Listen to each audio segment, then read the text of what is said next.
Hey guys, welcome to the first part of a 3-part series of the Stoic sayings, the first one being Memento Mori. I am the disabled Stoic and I will be talking you through what Memento Mori is, why we must use it and who uses it. So, excuse me, what does Memento Mori mean? Memento Mori translates to remember, you will die one day. It seems morbid, I know, but trust me, it isn't.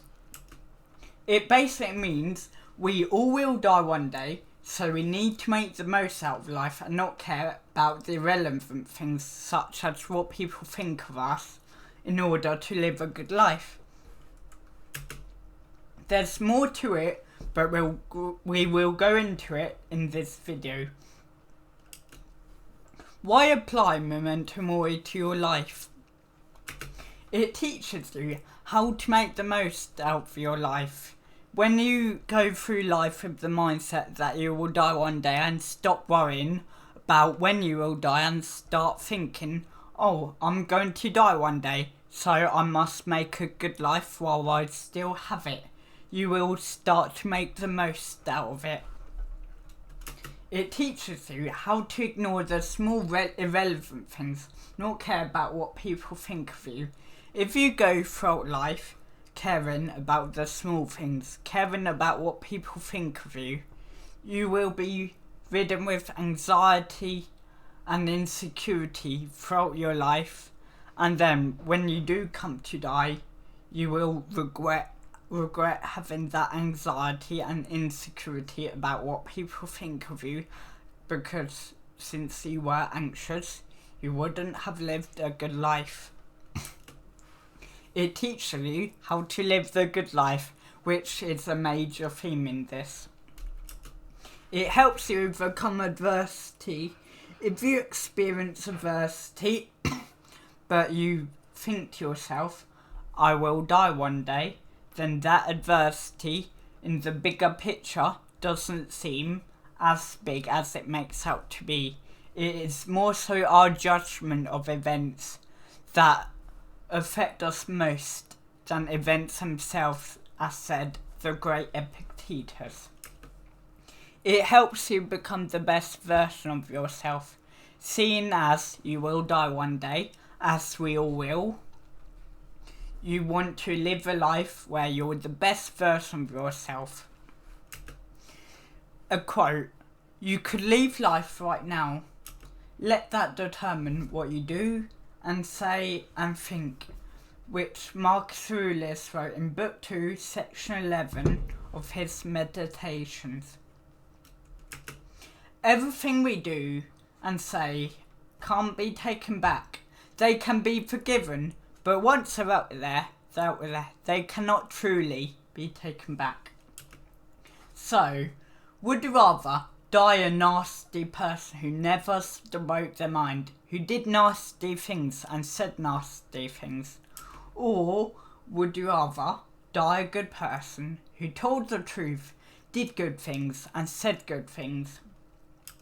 If you mess up, which we all inevitably do, even the great Stoics of history messed up from time to time, we may not be able to take it back, but we can redeem ourselves, show people that our words and actions in the past simply do not reflect who we are in the future, and maybe in the present if we are a good person. The quality of your thoughts determine the quality of your life.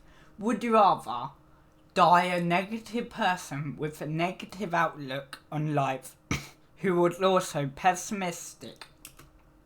Or would you rather die a realistic, rational person who had good thoughts and a good outlook on life? Also, there's more to realism next video. The quality of your thoughts is your choice to an extent, and changing them requires discipline and in some cases professional help such as therapy.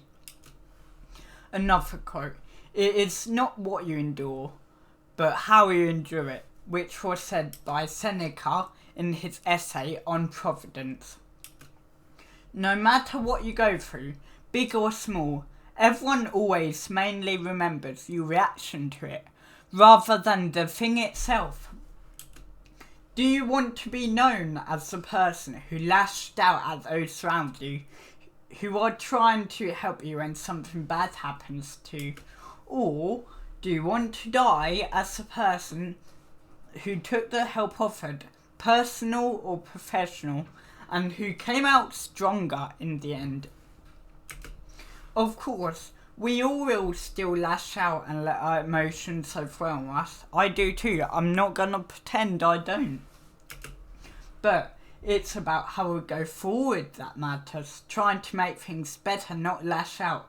Most people around us will realise we're trying and will cut us some slack. Like how we cut other people slack when they're going through something and they lash out at us.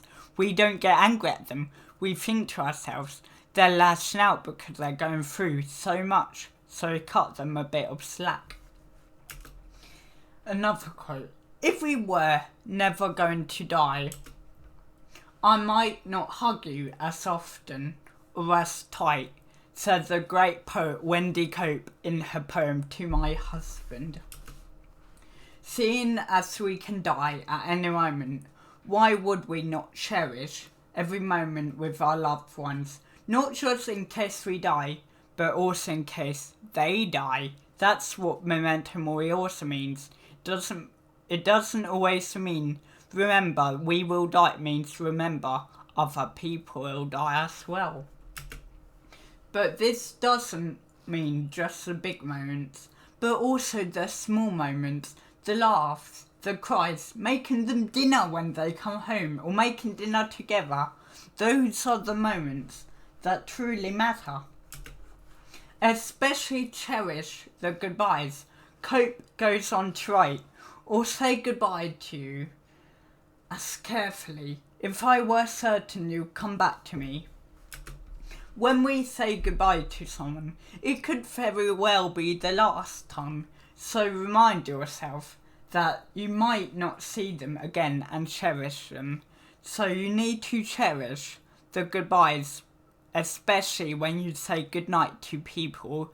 Say if you say goodnight to your children, or goodnight to your husband, or goodnight to your family. When you wake up in the morning, there's a possibility they won't be alive anymore. So why would you not cherish that goodbye, that goodnight? Why would you leave an argument open? Why wouldn't you resolve an argument? Because if they die and you're still in the middle of an argument, you're going to carry that around with you the rest of your life. An exercise now. Meditate your own death, as I normally do. And your loved one's death, of course. This exercise again seems morbid, but trust me, it isn't. It will help you appreciate yourself and your loved ones more. Think to yourself how you would feel if a loved one died, how you would react. You'd be sad, right? Now think of all the times with them you wasted and took for granted, and promise yourself you'll appreciate them more. But this doesn't mean let every bad thing they do slide. You still need to call out their mistakes and help them through mistakes, but appreciate them as a person. Appreciate that they will make mistakes, as everyone does, and also appreciate their life, because every life is sacred. And appreciate yourself. Without you, your friends and family would have the same reaction that you would have if they died. Life is beautiful, and so is death. When someone dies, they are at eternal peace, whether it's in heaven or in the ground. If you live a good life, you'll have a good death mostly. Accept that death is inevitable and make the most out of life. Remind yourself every day, whenever good things happen or bad things happen, Memento Mori. I will die someday. And thank you so much for watching my video, and stay tuned for my next video. Introduction to the 3 main sayings. I misspelt main there, as you can see. The Amor Fati chapter, and no, it doesn't mean I love fat people, it means something else. And of course, stay stoic.